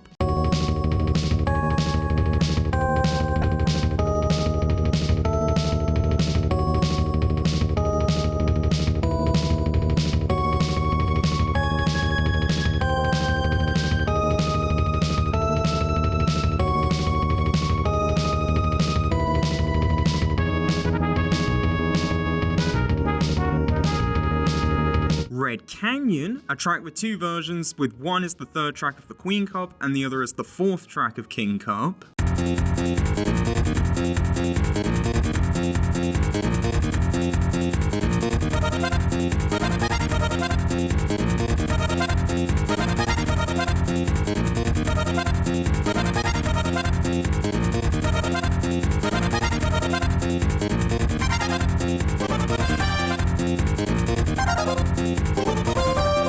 Versions of Whiteland, the 4th track of Queen Cup, with both the original song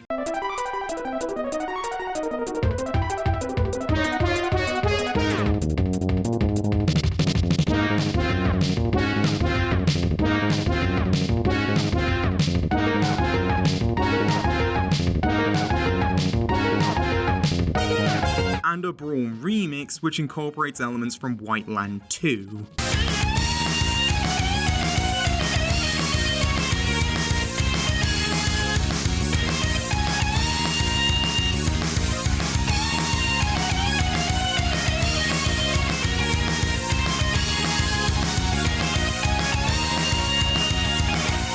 Whiteland 2, the final track of Queen Cup.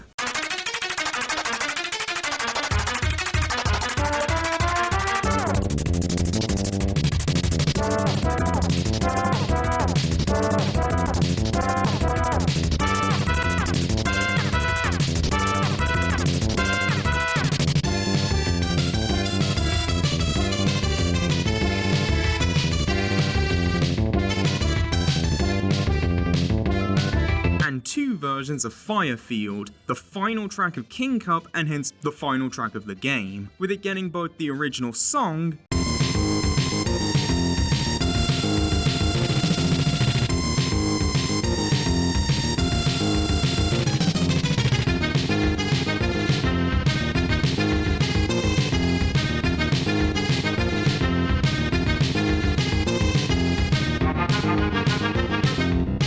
and a Brawl remix.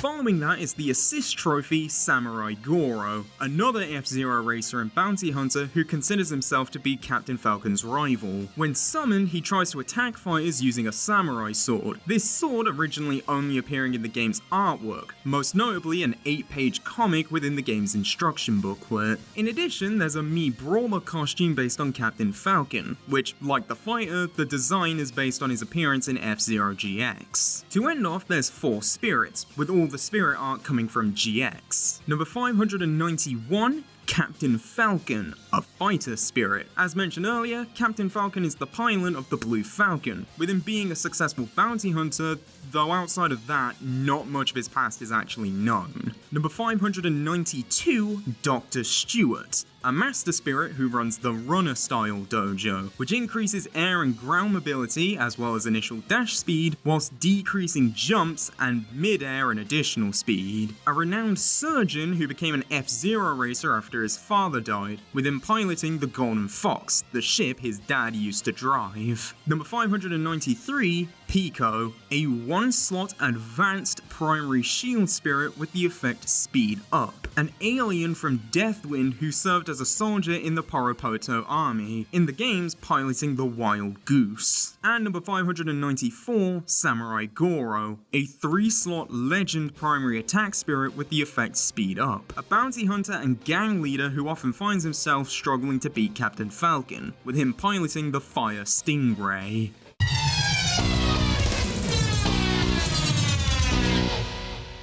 Next, we have the game's sequel and debut in 3D with F-Zero X for the N64, which in addition to using full 3D models also introduced the ability to attack other racers, a new mode with Death Race where you have to eliminate the other 29 racers as fast as possible, and the X Cup, which randomly selects which tracks you race on. Upon release, the game was praised for its fast gameplay, high number of tracks and vehicles, and it being able to maintain a near constant high frame rate, albeit at the cost of texture quality. Because of that, and a lot of the game's features being carried over to later entries, we have a good amount of content from F-Zero X. First, we have the stage Big Blue, this being a track which first appeared in the original game, though the aesthetics of the stage are based on the 2 Big Blue tracks in F-Zero X, which are the 5th tracks of the Jack Cup and the Queen Cup. However, outside of the buildings in the background, the actual racetrack in Smash is original and randomly generated, making the stage loosely based on Big Blue. Fighters battle on top of various F-Zero cars, which Ultimate updated to have their designs based on their appearance in F-Zero GX,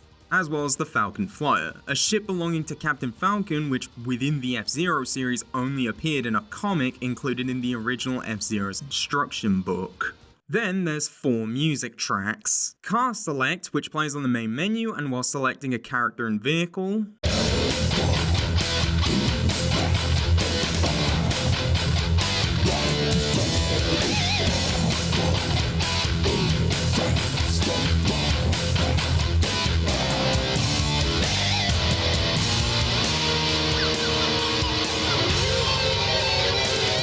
Dream Chaser, the theme for the Silence tracks, which are the second track of both Jack Cup and King Cup.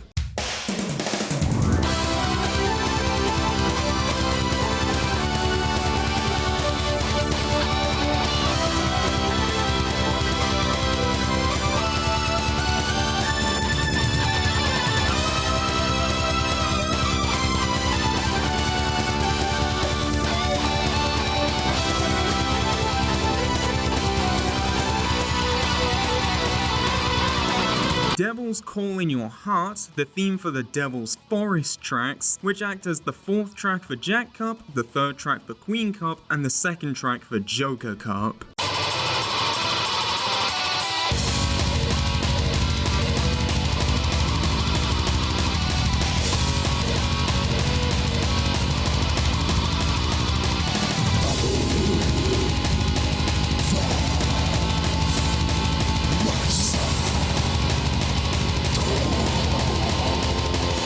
And Climb Up and Get the Last Chance, the theme for the White Land tracks, which are the final track of Queen Cup and the 5th track of King Cup, as well as Big Hand, the final track of Joker Cup and hence the last track of the game.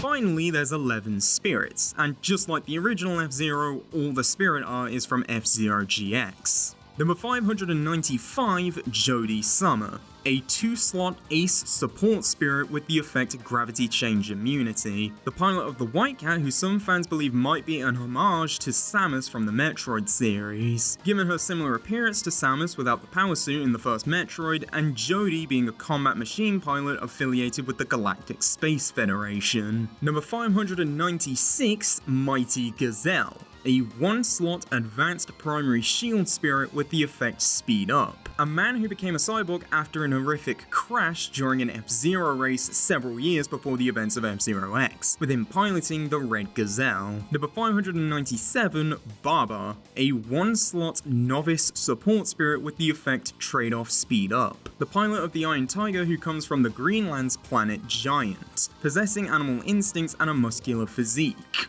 Number 598, Octoman, a 2-slot advanced primary grab spirit with the effect Speed Up, the representative of the planet Takara who plans on using his winnings to fund his children's education and donate to the planet's government. He pilots the Deep Claw. Number 599, Mr. EAD, a 1-slot advanced support spirit with the effect Dash Attack Up, an android created by the development group EAD, with him piloting the Great Star. In addition to being named after Nintendo EAD, Nintendo's main development studio, which is now known as Nintendo EPD, he also bears a similar appearance to Mario. Number 600, Biorex, a 1-slot novice primary attack spirit with the effect Speed Up, a humanoid dinosaur created from a fossilized egg by the Kurlon Corporation, with him initially entering F-Zero to prove himself superior to humans, piloting the Big Fang. Number 601, Blood Falcon, a 2-slot ace primary attack spirit with the effect Speed Up, an evil clone made from Captain Falcon's blood after he got in an accident causing him to be hospitalized 4 years before F-Zero X, with him piloting the Bloodhawk. Number 602, Jack Levin, a 3-slot ace primary neutral spirit with the effect Speed Up, a former pop group member who became an entertainment icon after joining F-Zero, piloting the Astro Robin. Number 603, Zoda, a 1-slot advanced primary attack spirit with the effect Speed Up, the leader of the Zolorkian coalition from the planet Uma 41, who enters F-Zero to raise money for his plans to take over Earth, with him racing in the Death Anchor. Number 604, Black Shadow, a 2-slot legend primary shield spirit with the effect Speed Up, the cold-blooded king of evil and sworn enemy of Captain Falcon, who despite being wanted by the Galactic Space Federation, enters F-Zero in the Black Ball. And number 605, The Skull, a 1-slot novice support spirit with the effect PSI Attack Up, the greatest F-Max racer, the racing competition from 200 years before F-Zero, who despite burning alive during the F-Max Grand Finale, returned to F-Zero as nothing but a skeleton, thanks to a mix of science and black magic, racing in the Sonic Phantom.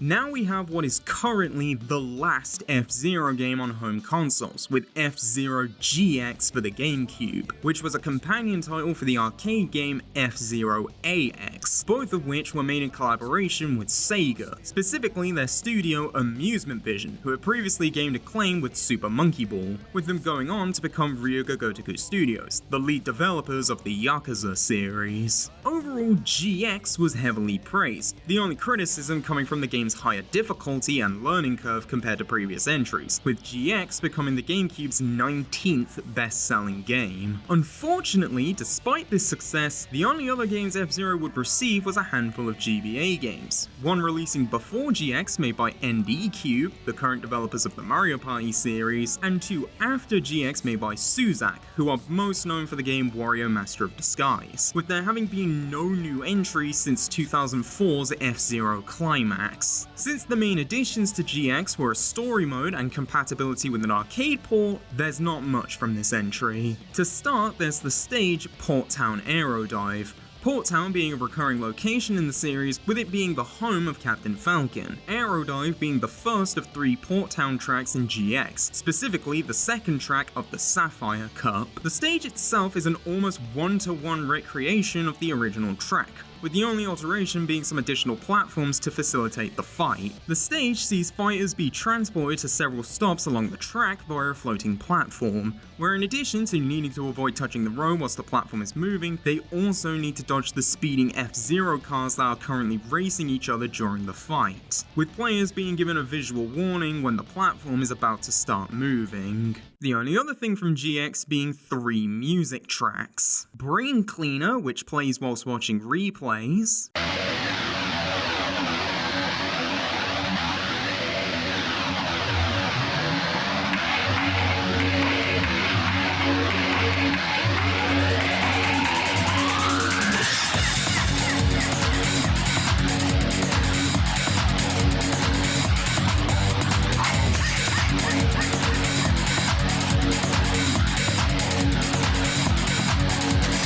Shotgun Kiss, the theme for the Casino Palace tracks, these being Split Oval, the second track of Ruby Cup, and Double Branches, the third track of Emerald Cup.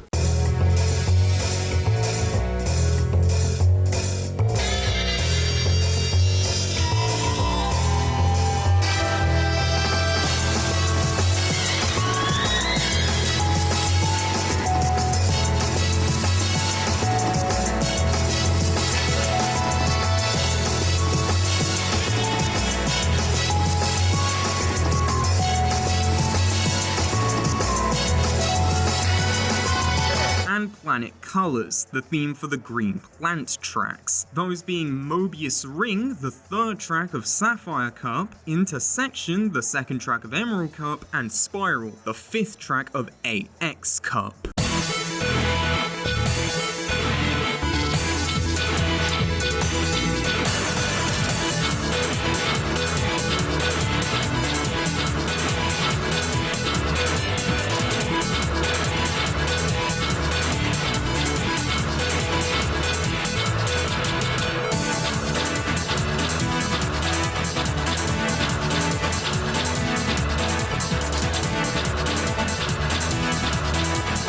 And that's F-Zero done, which is 20th in the ranking, putting it above the Yoshi series but below Sonic the Hedgehog. Now let's go one more round with Punch-Out!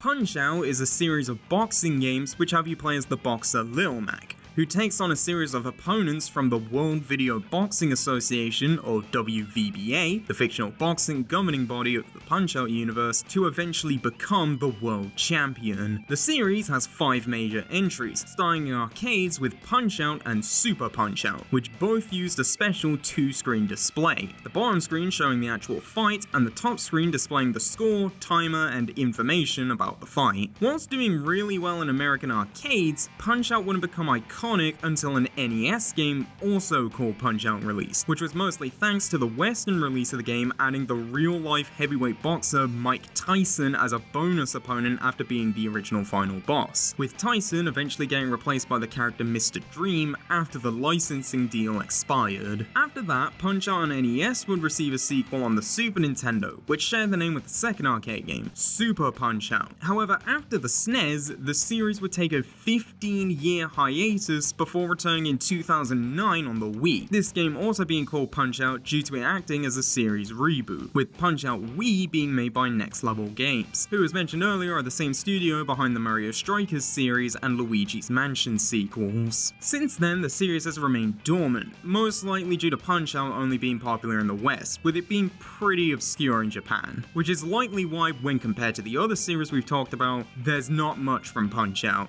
Hence why we're looking at the series as a whole as opposed to going entry by entry. To begin, we have fighter number 49, Little Mac, the main protagonist of the series who actually wasn't called Little Mac until NES. His appearance in Smash is a slight redesign of his appearance in Punch-Out! Wii, specifically the outfit he wears during the minor circuit, with Mac also having a few alternate costumes, namely the pink tracksuit he wears during the series training cutscenes, Wireframe Mac, which is based on his in-game sprite from Punch-Out! Arcade, as well as a costume which combines both the tracksuit and wireframe outfits. Next is the stage boxing ring, this being just in general based on the various boxing rings Little Mac fights in throughout the series, with it most resembling the World Circuit ring in Punch-Out! Wii, with the stage actually having two different aesthetic variations, one based on Punch-Out!, which features the World Circuit logo on the ring's floor, the corners having WVBA written on them, and the word Punch-Out! Appearing on both the side of the ring and some displays near the ceiling, as well as another themed to Smash Bros, which puts the Smash logo on the ring floor, the corners are now blank, and the displays inside of the ring now say Smash Bros. In addition to being able to walk along two walk-ons on the side of the ring, fighters can bounce on the ropes to reach the overhead lights, which when dealt enough damage will break and fall on the ring, damaging any fighter who gets crushed by it. Finally, there's a large screen in the background which will occasionally display information about the fight, as well as display portraits of two of the fighters along with a nickname related to them, the layout of this screen being based on the top screen from Punch-Out! Arcade. Then there's 5 music tracks, with 2 versions of the main theme from Punch-Out! NES, which plays during matches, with Punch-Out! Wii's minor circuit theme,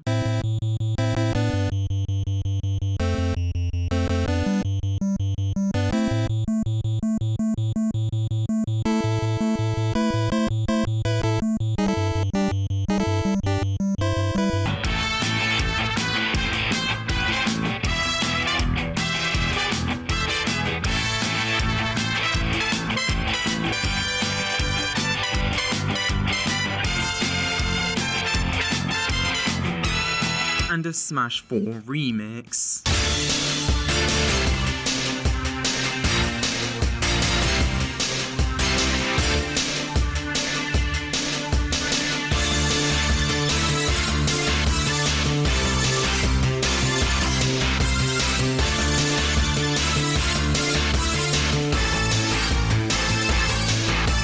Smash 4 remix, which combines the training montage music with the music that plays when Little Mac is knocked down, with the countdown section also incorporating the main theme.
Punch-Out Wii's World Circuit theme,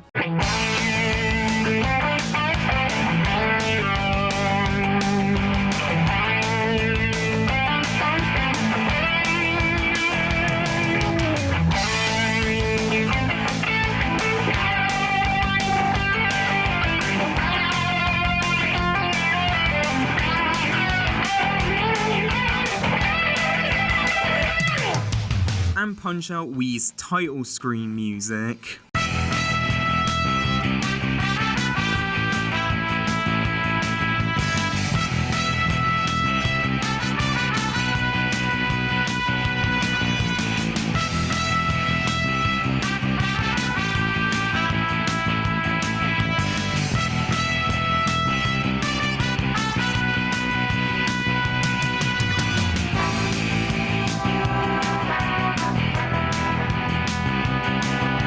To end off, there's 14 spirits, with all of the spirit art coming from Punch-Out Wii. Number 932, Little Mac, a fighter spirit. Mac comes from the Bronx, is 17 years old, weighs 107 pounds, and stands at 5'7" in Wii, compared to his original height of 4'8". Number 933, Giga Mac, a 3-slot legend primary attack spirit with the effect Fist Attack Up. This being a transformation Little Mac can take in Punch-Out Wii's multiplayer mode, giving him an appearance in line with most of Mac's opponents in the series. Number 934, Doc Lewis, a master spirit who runs the gym, with any spirit left there steadily gaining experience, even if the game or switch is turned off. An ex-heavyweight champion who became Little Mac's trainer and corner man, with it actually being possible to fight Doc Lewis in a downloadable side game that was exclusive to Club Nintendo members called Doc Lewis's Punch-Out. Number 935, Glass Joe, a 2-slot novice primary neutral spirit with the effect initial damage 30%, a boxer from France who is infamous for being one of the most pathetic boxers in the series, with a record of 1 win and 99 losses, Joe being the first opponent Little Mac fights in Punch-Out Arcade, NES, and Wii. Number 936, Bold Bull, a 1-slot advanced support spirit with the effect trade-off defense up, a boxer hailing from Turkey with anger issues, with him also being one of the most recurring boxers in the series. He first appears as the third opponent in Arcade, with him returning as both the champion of the Major Circuit and third opponent of the World Circuit in NES, the champion of the Minor Circuit in the SNES version of Super Punch-Out, and the third opponent of the World Circuit in Wii. Number 937, Mr. Sandman, a 2-slot ace primary attack spirit with the effect Fist Attack Up, one of the toughest boxers in the series coming from Philadelphia, with him starting as the final boss of Arcade, then becoming Mac's 5th opponent in the World Circuit in NES, then in the SNES version of Super, he was the champion of the Major Circuit, with him returning to the role of final boss as the champion of the World Circuit in Wii. Number 938, Bear Hugger, a 2-slot advanced primary grab spirit with the effect Speed Down, a Canadian lumberjack who was taught how to fight by a bear, Bear Hugger initially appearing as the first opponent in Super Punch-Out Arcade, with him then becoming the second opponent of the Minor Circuit in the SNES version, and the second opponent of the Major Circuit in Wii. Number 939, Great Tiger, a 2-slot advanced primary shield spirit with the effect Fist Attack Up, a boxer hailing from India who possesses illusion powers. Great Tiger first appeared as the 4th opponent in the arcade version of Super Punch-Out, with him returning as the 3rd opponent of the Major Circuit in both NES and Wii. Number 940, Super Macho Man, a 3-slot legend primary grab spirit with the effect Fist Attack Up, the final boss of Super Punch-Out Arcade who comes from California, with him returning as the World Circuit champion in NES and the SNES version of Super, as well as the 4th opponent of Wii's World Circuit. Number 941, Von Kaiser, a 1-slot novice primary attack spirit with the effect Fist Attack Up, a boxing teacher from a military academy in Germany, who acts as the second opponent of the Minor Circuit in both NES and Wii. Number 942, Don Flamenco, a 2-slot advanced primary attack spirit with the effect Weight Down, a Spanish boxer who used to be a bullfighter, appearing as both the first opponent of the